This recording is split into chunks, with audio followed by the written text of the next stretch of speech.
7:25. For the unmarried girls I have no order from the Lord, but the Lord's mercy may be made one you can trust, and I'll tell you what I think. So what it is the society there. If women were unmarried, the women wanted to get married. It's that simple. So he's telling them, I have no word for you other than seek those who have the Lord, which is still good advice today. Seek those who follow the Lord. Seek somebody who'd be good for you, not just some random guy. Okay. Um,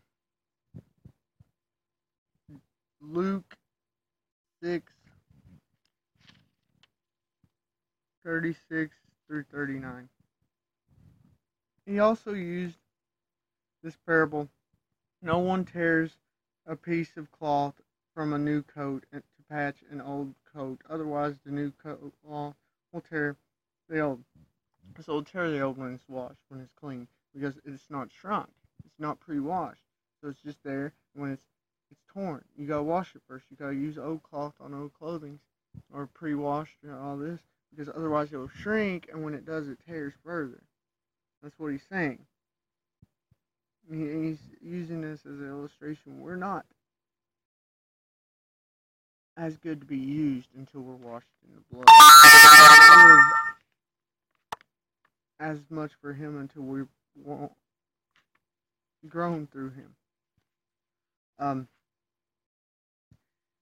And no one puts new wine into old wineskins, or else the new wine will burst the wineskins and be spilled, and the wineskins will be ruined. So new wine was unfermented. It was in the little skins to ferment. At this point, the skins would expand.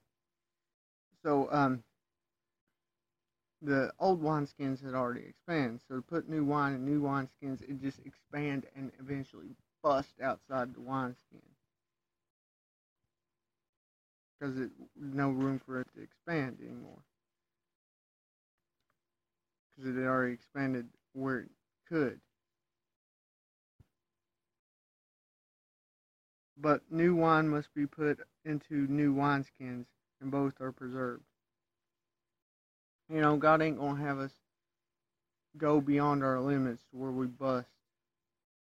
You know, oftentimes we may seek that, but He's gonna have us go and expand as we're ready. Verse 39. No one who has been drinking old wine wants new wine. He says old wine is better. Old wine's fermented. New wine's not. You know, it's the illustration there is when we come to the Lord, we don't want to be like it was when we weren't. We don't want to go back to that life. Once we've tasted a piece of the Lord, we just want more and more when we truly experienced Him.